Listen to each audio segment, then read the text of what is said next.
মাই traditional কিচেনে আপনাদের সকলকে স্বাগত জানাই। এই পাকাতালের সিজনে পাকাতালের তো অনেক রকম রেসিপি খেয়েছেন। একবার আমার মতো বাড়িতে জলের ভাবে পাকাতালের কেক তৈরি করে খেয়ে দেখুন। দেখবেন অন্য কোনো রেসিপি আপনাদের খেতে ভালোই লাগবে না, এতটাই টেস্টফুল এই কেকটা। আর বানানো একদমই সহজ, মাত্র 10 মিনিট সময় থাকলে এই দারুণ স্বাদের পাকাতালের ভাপা কেক তৈরি করতে পারবেন। চলুন তাহলে রেসিপির দিকে এগোনো যাক। পাকাতালের কেক তৈরি করার জন্য আমি দেখুন আগে থাকতেই পাকাতালের ঘন পেস্ট বের করে নিয়েছি। চলুন তাহলে রেসিপিটা শুরু করি। প্রথমে আমি দুটো ডিম ভেঙে নিচ্ছি।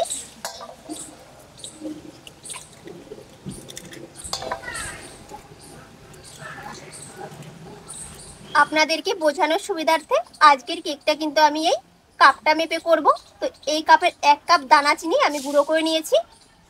গুঁড়ো করার পরে কিন্তু কাপের বেশি হয়েছে ধরেনি। 1 কাপ চিনি দেখুন গুঁড়ো করাতে 1 কাপ হয়ে আর একটু বেশি হয়েছে। এই কাপেরই দেখুন 1 কাপ সাদা তেল দিয়ে দিচ্ছি। এখন দেখুন তালের পেস্টটা দিয়ে দিচ্ছি।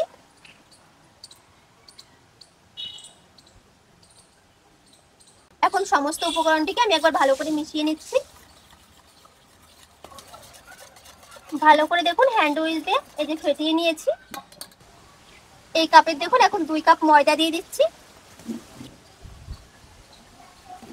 সঙ্গে 10 টাকা দামের 1 প্যাকেট গুঁড়ো দুধ দিয়ে দিচ্ছি। দিয়ে দিচ্ছি 1 চামচ বেকিং পাউডার। এখন চালনি দিয়ে একবার চেলে নিচ্ছি, তাহলে কোনো দানা দানা ভাবটা থাকবে না।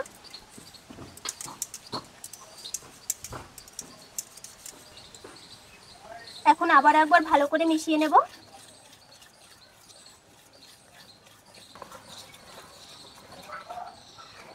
এই দেখুন ভালো করে ফেটিয়ে নিয়েছি, এরকম ঘন একটা মিশ্রণ হয়েছে।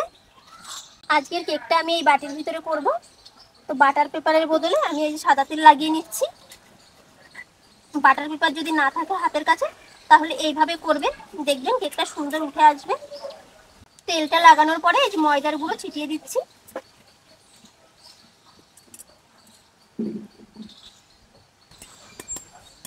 এই দেখুন সব জায়গায় লাগিয়ে নিয়েছি। এখন এই বাটির ভিতরে মিশ্রণটি ঢেলে দিচ্ছি আমি।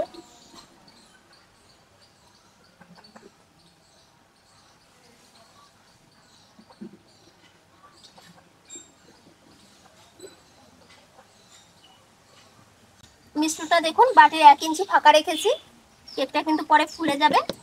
একবার ভালো করে সেট করে নিচ্ছি। চলুন এখন এই কেকটাকে এখন রেডি করে নিই।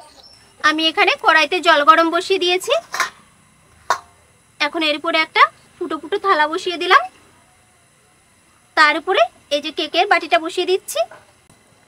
এখন দেখুন একটা সিলভার কাগজ দিয়ে উপরে ঢেকে দিচ্ছি, যাতে উপরের জলটা কেকের ভিতরে না পড়ে। ঢেকে দেওয়ার পরে এখন ঢাকনা দিয়ে 10 মিনিট ভাপিয়ে নেব।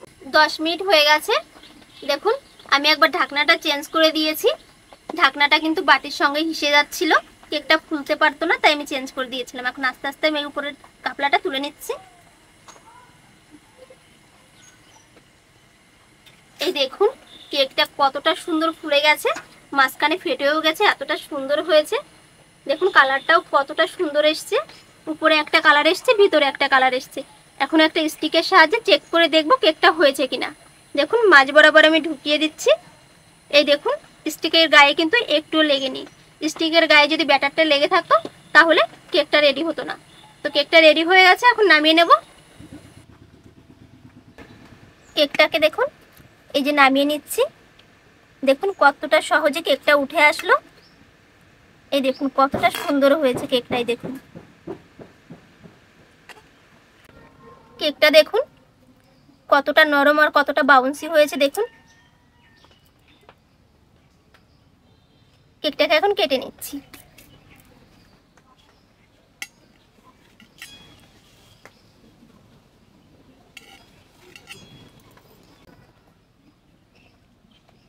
এই দেখুন কেকের ভিতরটা কতটা স্পঞ্জি হয়েছে দেখুন, আর কতটা সুন্দর একটা কালার এসছে, কতটা পারফেক্ট হয়েছে কেকটা। দেখুন কেকটা দেখুন কতটা নরম হয়েছে। দেখুন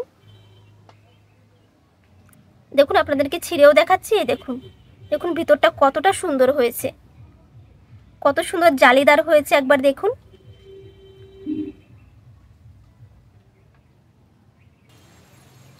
তাহলে আর দেরি না করে আপনারাও খুব সহজে বাড়িতে এই পাকা তালের সহজ ও সুন্দর কেকটা বাড়িতে তৈরি করুন। দেখতে যেমন সুন্দর হয়েছে, খেতেও তেমন সুন্দর, আর খুব সুন্দর একটা ঘ্রাণ বেরোচ্ছে, বাড়ি পুরো ঘ্রাণে পাকা তালের ময়ময় হয়ে গেছে। তো আমার এই রেসিপিটা ভালো লাগলে অবশ্যই লাইক কমেন্টে শেয়ার করবেন। আর এরকম নিত্য নতুন রেসিপির ভিডিও পেতে আমার চ্যানেলটিকে সাবস্ক্রাইব করে আমার পাশে থাকার রইল। আর সম্পূর্ণ রেসিপিটা দেখার জন্য অসংখ্য ধন্যবাদ।